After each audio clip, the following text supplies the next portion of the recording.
आमे ए विधानसभा गृह विभाग दायित्व थिबा मान्यवर मुख्यमंत्री को गोटे प्रश्न पचारि 2024 जून 12 तारिख परठू जेबेठू आपण सरकार दायित्व नेले महिला मानक उपरे केते संख्या रे को दफारे अत्याचार करा जायछि ताकू टिके सूचना दियंतु। गोटे सूचना आसीछि आपण से सूचना देखिले सारा भारत वर्ष रे ओडिशार मुंड तळुक होइजिवो। आपण देखिबे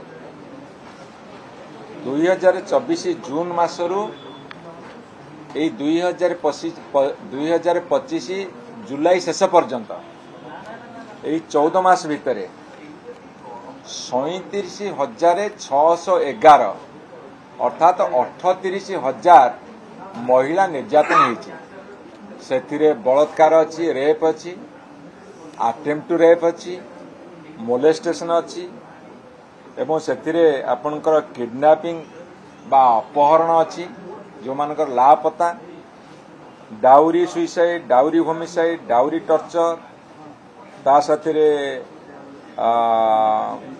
एमिति सबू हिसाब करके देखा 37,000 अच्छी एवं रेप संख्या हूँ जो बलात्कार संख्या सेटा हूँ 3,000 माने 2,933। ये 14 मास भितर 3,000 रेप केस बर्तमान होइछि एवं ता साथिरे विभिन्न जगार महिला मानकु दुर्व्यवहार प्रदर्शन करने 10,000 पाखापाखि एवं किडनैपिंग केस होची बर्तमान 8,000 उपरे माने 8,000 महिला बर्तमान ओडिशा रु कुआडे किडनैप हो गले तार खबर भी नहीं, लापता हो गले एवं डाउरी टर्चर और नॉन डाउरी टर्चर रे सी बर्तमान 12,000 पाखापाखि। आपण देखंतु गोटे सरकार 14 मास भितर गोटे अलोड़ा एवं जो रेकर्ड सृष्टि कले सेटा ओडिशार मुंड तळुकु करदेला।